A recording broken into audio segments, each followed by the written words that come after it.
देवराज सेव्यमान पावनाद्रिपङ्कजं काशिकापुरादिनाथ काल भैरवं भजे।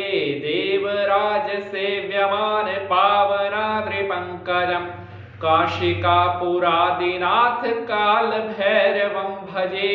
बोलिए काल भैरव भगवान की जय, बोलिए काशी विश्वनाथ की जय, बोलिए महाकाल भगवान की जय। नमस्कार प्रिय दर्शकों, स्वागत है आप सभी का आपके अपने YouTube चैनल पर और मैं पंडित नीति शास्त्री आप सभी दर्शकों का बहुत बहुत स्वागत करता हूं। मेरे प्रिय दर्शकों, भगवान महादेव की कृपा सदा आपके ऊपर बनी रहे और भगवान शंकर जी की कृपा से सदैव आपके परिवारों में सुख शांति रहे।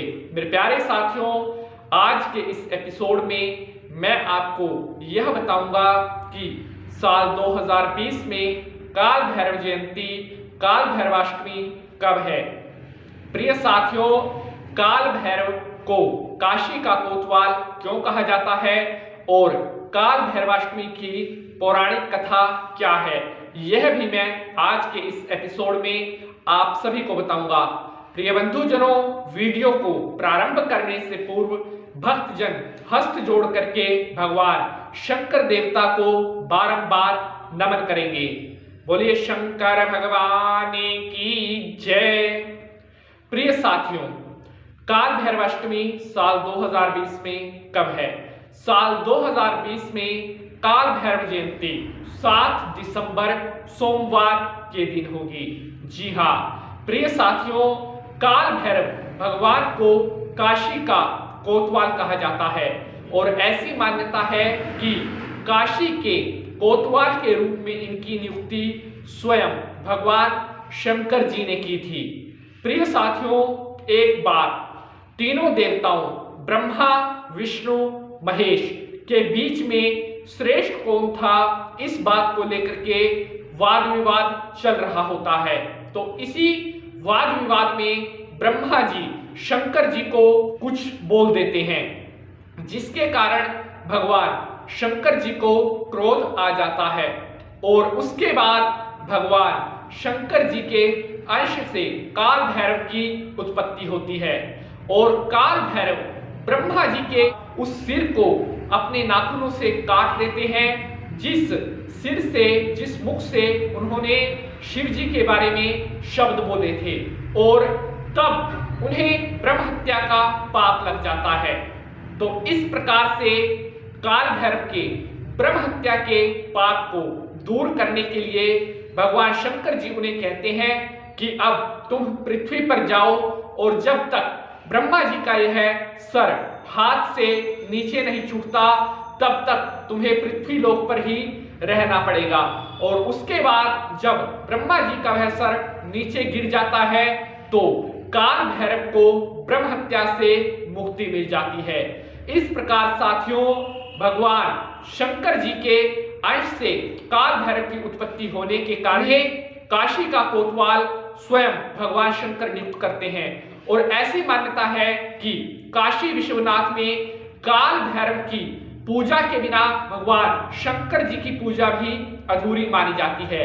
इसलिए अगर आप काशी विश्वनाथ की पूजा करते हैं, उनके दर्शन करने जाते हैं, तो आपको काल भैरव जी की पूजा, उनके दर्शन भी जरूर करने चाहिए। प्रिय साथियों, कहते हैं कि काल भैरव जी की पूजा करने से आपके ऊपर किसी भी तरह का कोई किया कराया और बड़े से बड़ा तांत्रिक क्रिया भी अगर आपके ऊपर किसी ने की हुई है तो काल भैरव की पूजा करने से उस क्रिया से, उस दोष से आपको मुक्ति मिल जाती है। प्रिय साथियों, साल 2020 में काल भैरवाष्टमी, काल भैरव जयंती 7 दिसंबर सोमवार के दिन होगी। मेरे प्रिय बंधुजनों, मैं उम्मीद करता हूं कि आज का यह एपिसोड आपको बेहद पसंद आएगा। साथियों, अब मैं आपको काल भैरवाष्टमी के दिन किए जाने वाले एक दिव्य उपाय के बारे में बता देता हूं। साथियों, इस उपाय के करने से आपको जहां काल भैरव की कृपा तो प्राप्त होगी ही होगी, साथ में आपको भगवान भोलेनाथ जी की कृपा भी जरूर प्राप्त होगी। साथियों, काल भैरवाष्टमी के दिन आपने जो है 21 बेल के पत्रों पर 21 बिल्व के पत्र लेने हैं और उनके ऊपर चंदन से आपने ओम नमः शिवाय लिख देना है। 21 बेल पत्र लेकर चंदन से उनके ऊपर ओम नमः शिवाय आपने लिख देना है। उसके बाद उन 21 बिल्व पत्रों को आपने शिवलिंग पर अर्पण कर देना है। एक एक पत्ता आपने अर्पण करना है और मुख से ओम नमः शिवाय जपते रहना है। साथियों, अगर काल भैरवाष्टमी के दिन आप इस उपाय को करते हैं तो भगवान महाकाल की और साथ में भगवान काल भैरव जी की कृपा की प्राप्ति आपको हो सकती है।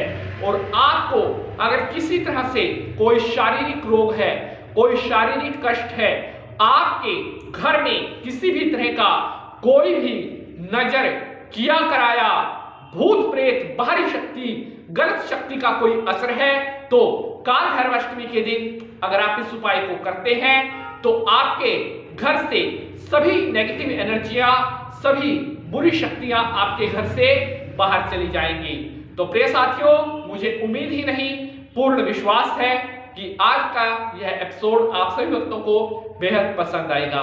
साथियों, अगर वीडियो अच्छा लगा है तो वीडियो को लाइक और शेयर जरूर करना है।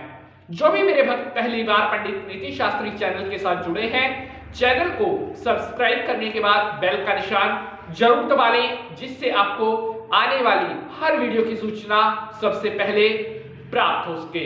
आज के लिए बस इतना ही। अगले एपिसोड में किसी और नए विषय के साथ प्रस्तुत होंगे। तब तक के लिए मैं पंडित नीति शास्त्री आप सभी भक्तों से आज्ञा लेता हूं। आप इसी तरह से हंसते रहें, मुस्कुराते रहें और आपके परिवारों में सदा सुख शांति बनी रहे। ओम देवराज सेव्यमाने पावनाद्रि पंकजम काशिका पुरादिनाथ काल भैरवं भजे। देवराज सेव्यमाने पावनाद्रि पंकजम काशिका पुरादिनाथ काल भैरवं भजे। बोलिए काल भैरव भगवान की जय। बोलिए महाकाल भगवान की जय।